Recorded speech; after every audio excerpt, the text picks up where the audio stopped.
नमस्ते छात्रों, 10वीं क्लास के सभी विद्यार्थियों का ऑनलाइन क्लास में स्वागत है।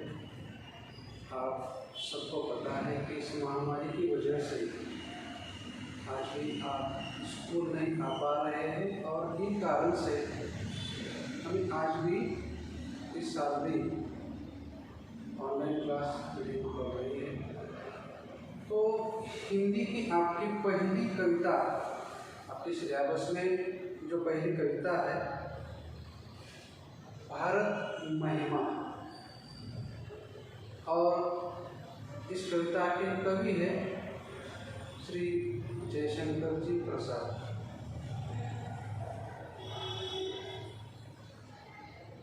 एक तरह से देखा जाए तो इस कविता के माध्यम से कवि जयशंकर जी प्रसाद जी ने भारत के अतीत को लेकर उसका वर्णन किया है।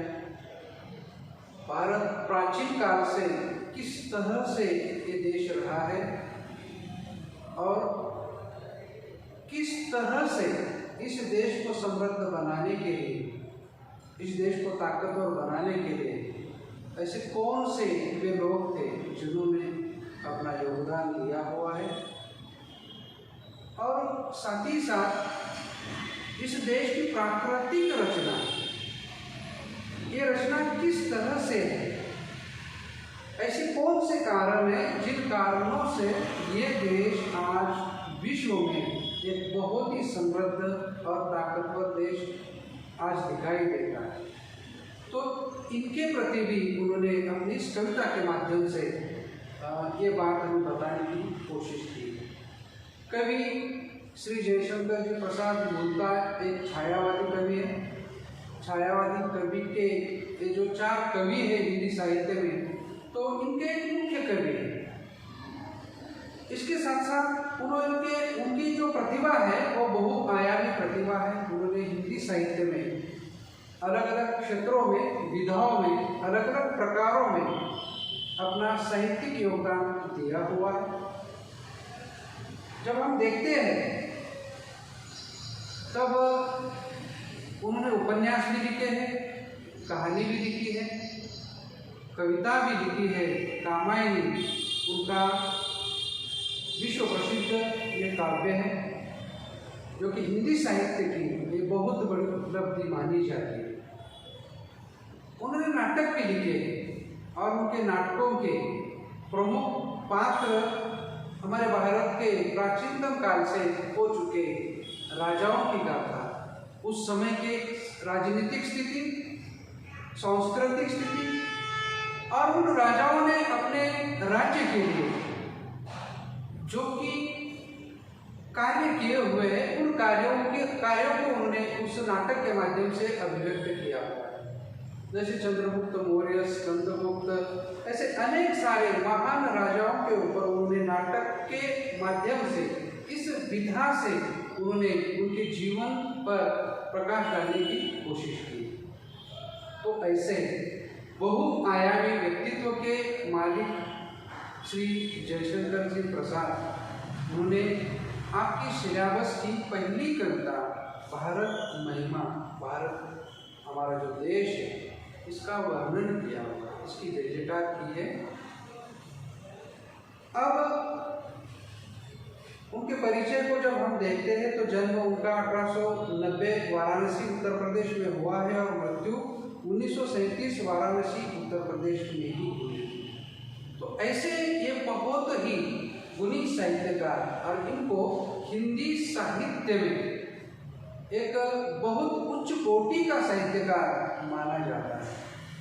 और इनके द्वारा लिखी ये पहली कविता भारत महिमा की पहली पंक्तियों को हम देखने जा रहे हैं। उन्होंने लिखा है, हिमालय के आंगन में उसे किरणों का दे उपहार, उषा ने हंस अभिनंदन किया और पहनाया तीरक हार। जब सूर्योदय होता है तो उसकी जो किरणें होती है, इस धरती पर सबसे ऊंचे स्थान हिमालय पर पहली बार पड़ती है, क्योंकि आपको पता है विश्व का सबसे ऊंचा पर्वत माउंट एवरेस्ट भी हिमालय का ही एक हिस्सा है। हिमालय किसी पर्वत का नाम नहीं है, कोई एक पर्वत नहीं है, पर्वतों की मालाएं हैं, बहुत सारे अनगिनत पर्वत इसमें आ जाते हैं और उनको सबको हिमालय की पर्वतमालाएं कहते हैं। तो जो हिमालय भारत की उत्तर दिशा में, जब हमारा घर होता है तो घर के सामने वाले हिस्से को हम आंगन कहते हैं, और जहाँ हिमालय स्थित है, जहाँ वो खड़ा है, उसके सामने वाला हिस्सा हमारा देश है। और इसीलिए हिमालय के आंगन में उन्होंने इस तरह से शब्द प्रयोग किए। तो हिमालय के आंगन में उसे किरणों का दे उपहार, किरणों ने, सूर्य ने अपने किरणों के माध्यम से हिमालय को एक उपहार दिया, एक भेंट दी। और वो किस तरह की भेंट थी? उषा ने हंस अभिनंदन किया।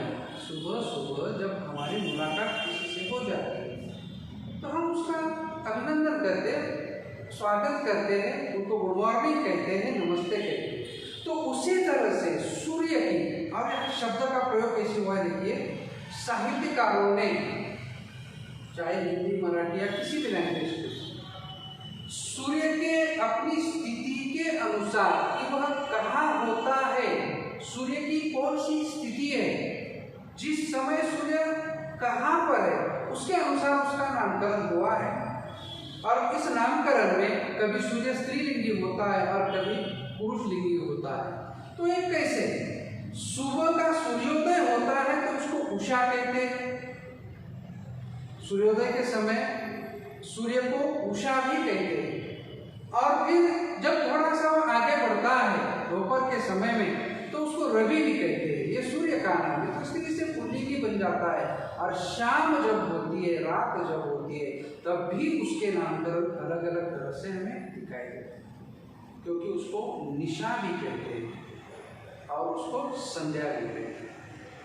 ये सूर्य के किरणों पर, सूर्य की स्थिति के अनुसार ये नामकरण उसके हो जाते हैं। तो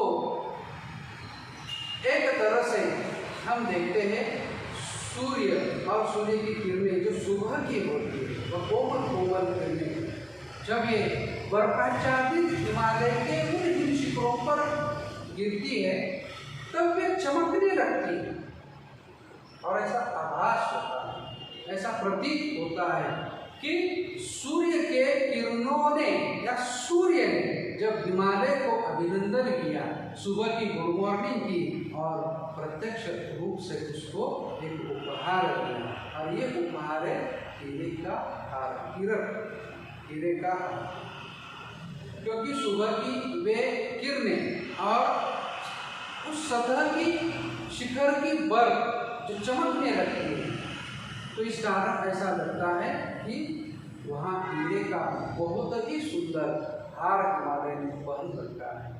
तो ये पहली पंक्तियां हैं। हिमालय के आंगन में उसे किरणों का दे उपहार, उषा ने हंस अभिनंदन किया और पहनाया हीरे का हार।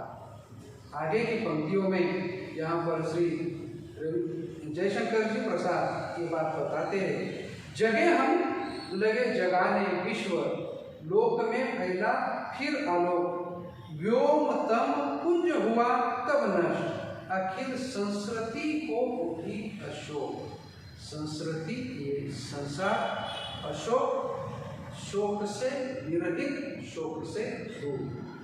व्योम तम, व्योम का मतलब होता है आकाश, तम का मतलब होता है अंधेरा। व्योम तम अंधेरों से भरा हुआ आकाश, जो कि एक समूह है, बहुत बड़ी मात्रा में घनघोर अंधेरा है, ऐसी स्थिति यह है शब्दार्थ। और फिर अब हम इस पंक्तियों के अर्थ को समझाने की कोशिश करते हैं। जगे हम, अब ये जगना दो अर्थों में होता है। कोई इंसान जब सो जाता है और फिर जब वो जगता है तो एक अर्थ ये भी होता है, दूसरा होता है अज्ञान से जागना। तो यहाँ अज्ञान से जागना और अज्ञान रूपी अंधकार को प्रकाश रूपी ज्ञान से जागृत हो जाना। तो इस तरह से जगे हम लगे जगाने विश्व। ऐसा इसका दूसरा भी एक मतलब आप समझने की कोशिश करो। हम दुनिया के नक्शे में, विश्व के नक्शे में, जगाचा नकाशा, इसमें हम पूरब की ओर आते हैं और इसलिए पहली बार हम सूर्योदय भारत में हो जाता है। वैसे भारत में, विश्व में सबसे पहला सूर्य किरण सूर्योदय जापान में होता है, क्योंकि ये सारे एशिया खंड के जितने भी ये देश है ये पूरब की ओर है और बाकी यूरोप के, अमेरिका वगैरह बाकी जो देश है वो पश्चिम की ओर है। तो इसीलिए हम पूरब के सूर्योदय अधिकतर इन देशों में होता है, जिसमें से एक बार वैसे सबसे पहले जापान में। और इस कारण से जगे हम लगे जगाने विश्व। इसका दूसरा मतलब ये है कि हमने ज्ञान को प्राप्त किया। हमारे जो एक 4 वेद है और इन वेदों में हमारे पूर्वजों ने, जो ऋषि मुनियों ने, जो अनेक तरह से ये जो ज्ञान समाविष्ट किया हुआ है, इस ज्ञान को देखकर विश्व दुनिया के बहुत बड़े बड़े ज्ञानी भी अचंभित हो जाते हैं। इसमें अनुभाग की स्थापित, अनुभाग क्या रचना हुई, दूसरे महायुद्ध को अनुभाग गिराने से अमेरिका ने उसको नष्ट कर दिया, समाप्त कर दिया। लेकिन जब उन शास्त्रज्ञों को पूछा गया तो उन्होंने बताया कि इसका एक प्रेरित हम हुए हैं महाभारत से, क्योंकि महाभारत में ब्रह्मास्त्र था। ब्रह्मास्त्र एक ऐसा अस्त्र था कि जिसको चलाने के बाद उसका उत्तर प्रतिपक्ष के पास नहीं होता। और हम ऐसे ही किसी अस्त्र को बनाना चाहते थे कि जब हम उसको चलाए तो सामने वाले किसी देश के पास उसका उत्तर नहीं होना चाहिए। तो ये ऐसे हमारे भारत में अनगिनत ऐसी बातें हैं, अनगिनत ऐसा ज्ञान है, जिस ज्ञान को लेकर विश्व के लोग आज भी हम देखते हैं कि वे आगे बढ़ते हैं, वे तरक्की, उन्नति, विकास करते हैं। तो जगह हमने ज्ञान लिया और ये ज्ञान हमने अपने तक सीमित नहीं रखा। इस ज्ञान को हमने विश्व में बांटा, सारे लोगों को हमने इस ज्ञान से परिचित कराया। तो जगह हम लगे जगाने विश्व, लोक में फैला फिर आलोक। आलोक का मतलब प्रकाश। और इससे हमारे लोगों को जगाने से लोगों में ये उनका अज्ञान दूर हुआ और उनके अंदर हमने ज्ञान भर दिया। पूरे विश्व के लोगों को हमने ज्ञान दिया और इससे उनके जीवन का जो अंधकार है वो अंधकार नष्ट हो गया और उनके जीवन में ज्ञानरूपी प्रकाश का निर्माण हो गया और उनका जीवन सहजता से भर हो गया।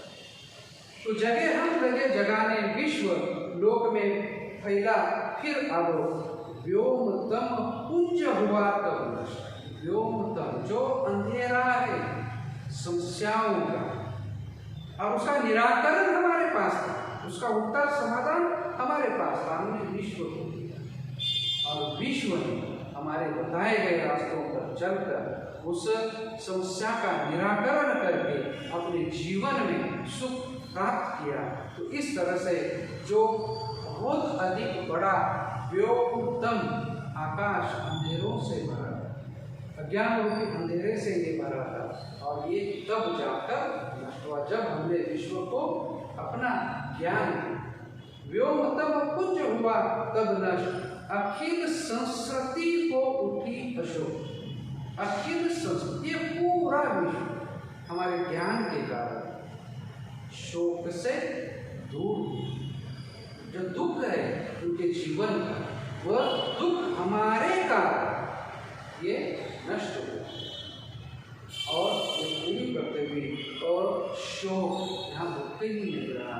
इस तरह से हो गए। दुख तो होता है लेकिन उस दुख तब आसान होता है जब हमारे पास उसका उपचार है। भाई ये उपचार हमने दिया, प्रश्न थे उत्तर हमने दिया, समस्या थी उसका निराकरण हमने बताया और इस कारण से उन विश्व के लोगों के जीवन के जितनी भी सारी समस्याएं हैं हमारे बताए गए उपायों के कारण ये दूर हो गए, नष्ट हो गए और ये संस्कृति, ये धरती, ये पृथ्वी अशोक हो।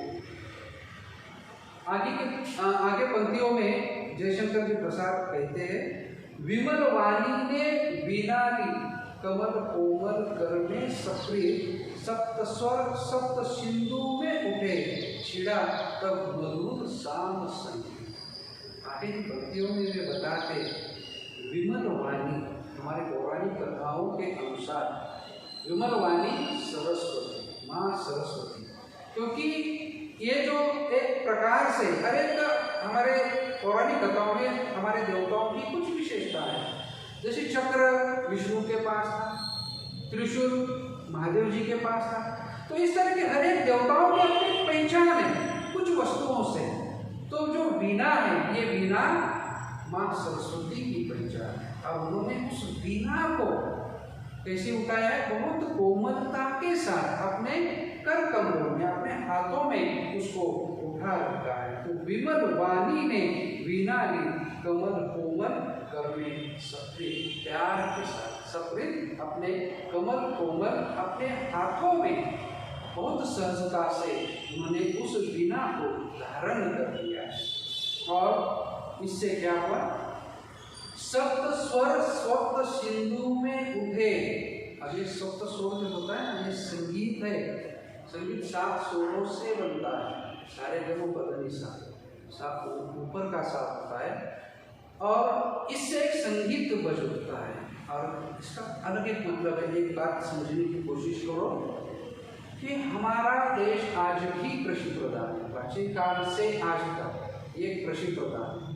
और हमारे देश का प्रमुख नागरिक है किसान। तो किसान के जीवन में सुमधुर संगीत का निर्माण होना, और ये कब होता है? जब फसलें अच्छी तरह से होती है, ईश्वर की कृपा से बरसात बहुत अच्छी तरह से होती है, और फिर किसान अपने लहलहाते खेतों को देखकर तो बहुत प्रसन्न होता है, और ये प्रसन्नता के कारण वो झूमता है। और बहुत सारे हमारे त्योहार खेती पर निर्भर होते हैं। हमारे जितने भी त्योहार है अधिकतर ये खेती से जुड़े हुए होते हैं, खेती पर निर्भर होते हैं, और किसानों से जुड़े त्योहार हैं हमारे भारत के। जितने भी आप किसी भी त्योहार को देख लीजिए, ये सारे त्योहार किसानों से जुड़े हुए हैं। तो इस तरह से यहाँ पर उन्होंने बताया कि सप्त स्वर सप्त सिंधु में उठे। सप्त सिंधु का मतलब है 7 बड़ी नदियाँ, बाकी अनेक सारी उप नदियाँ। हमारे भारत में सप्त सिंधु है, जिनका जिक्र अलग अलग पवित्र स्थानों पर पवित्र कार्यों में भी होता है, क्योंकि हम इनको नदी नहीं, ये तो हमारे लिए पवित्र माँ का दर्जा किया जाता है नदियों, क्योंकि हमारा जीवन इन नदियों के पानी पर, इस बरसात के पानी जो नदी में होता है और फिर उस पर हमारा जीवन होता है, क्योंकि हमारे पूरी तरह का जीवन सिंचाई सारा का सारा ये नदियों के पानी पर होता है। यहाँ बहुत बड़ी बड़ी नदियाँ हैं हमारे देश में, जिसका उपयोग किसान अपने खेती के लिए, अपने जीवन चरितार्थ के लिए, जीवन जीने के लिए करता है। और जब इन सप्त सिंधुओं में भर भर कर पानी होता है और इसके उपयोग से किसान के जीवन में खुशहाली आ जाती है, और फिर उसका जीवन बहुत आनंद में बीत जाता है। तो उस तरह से उन्होंने बताया, सप्त स्वर सप्त सिंधु में उठे, छिड़ा तब मधुर साम संगीत। और इससे क्या हुआ? इससे किसान के जीवन में एक साम संगीत बज उठा है। साम संगीत क्या होता है? जब भी कोई एक म्यूजिक, एक संगीत का निर्माण होता है, तो उसमें अलग अलग तरह के वाद्यों का निर्माण होता है, उसका एक सहयोग होता है। अलग अलग वाद्यों को बजाकर भी कोई एक गीत बन जाता है, एक म्यूजिक बनता है, एक संगीत बनता है। और उसी तरह से इन सप्त नदियों ने किसान के जीवन में खुशहाली डाली। अलग अलग धानों को उगाकर किसान ने अपने खेती में अलग अलग फसलों को लिया, और इससे उसका जीवन जो है वो बहुत सुखी और समृद्ध बनने को अब तैयार है, जिस वजह से उसके जीवन में साम संगीत का निर्माण हुआ, एक सुमधुर बहुत ही अच्छे संगीत का निर्माण हुआ। तो इस पंक्तियों को फिर से देखिए, विमल वाणी ने वीणा ली, कमल कोमल कर में सप्रिय, सप्त स्वर सप्त सिंधु में उठे छिड़ा तब मधुर शाम संगीत। तो इस तरह से हमारा भारत प्राकृतिक रचना की, नैसर्गिक रचना की। हमारा भारत ऐसे जगहों पर है, ऐसे स्थान पर भारत है, इस कारण से हमारे भारत में रहने वाले मुख्यतः किसान जो कि कृषि प्रधान देश, सारे के सारे लोग, क्योंकि आज हमने तरक्की की है, औद्योगिक क्षेत्र में भी हम उतने ही अब अग्रसर है, खेती से जुड़े हुए ये सारे उद्योग हैं और इस कारण से वे सारे लोग हर एक क्षेत्र से जुड़े हुए बहुत ही सुख, समाधान और आनंद से जीते हैं। तो इसके पीछे ये नैसर्गिक संपत्ति है और ये हमारे रचना के कारण हुआ है कि भारत का निर्माण, भारत देश है का, और उसमें किस तरह से निसर्गता हमने बहुत कुछ प्राप्त हुआ है, इस पर एक आधार है। तो आज हम यहाँ पर जाते हैं, बाकी जो है हम आगे की पंक्तियों को हम कर देते हैं। आप घर में रहिए और सुरक्षित रहिए।